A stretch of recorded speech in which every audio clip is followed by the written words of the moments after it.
4-5 yıl oldu içip çürügenime. Şu sahırni diyabet menen oruğamın 10 yıl oldu. Oruğanıma şu menin bir jengem var ile.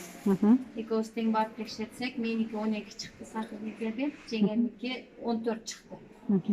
Карабады неме бады десе эле жок бады болбойт деп больницага жатыр да мен бирок бады иче бердим канча акча кетсе да бады иче бердим анан неме жеңем өтүп кетти 5 жыл болду инсульт болду инфаркт болду анан көзү көрбөй калды и почкасы отказ берди өтүп кетти анан мен спецбольницага Бишкекке барып текшеринсем уже никакого осложнения нет işte почкамда вот текшерттим даже неме чувствительность клеткаларды полный аппараттар менен текшерет экен спецбольницада текшерттим эч кандай осложнение жок деди эмне менен жүрөсүң деди бады менен жүрөм деди азыр дагы мына алып ичип атам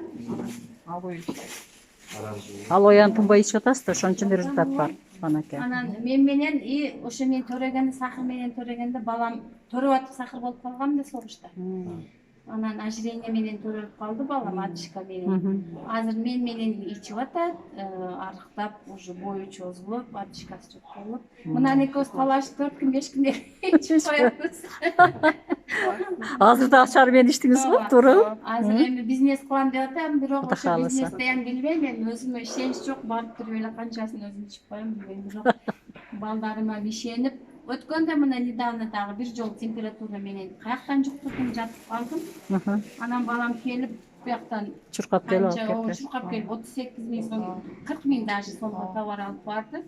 Иштим, азыр эми өзүмө келип иштейм деп, дагы кайра о иштебей койгон ишиме клиникага чыгып, азыр иштеп чуркап атам. Бир күндө мен 8-9 километр жөн басам азыр. Вообще классно. Классно, молодец, рахмат.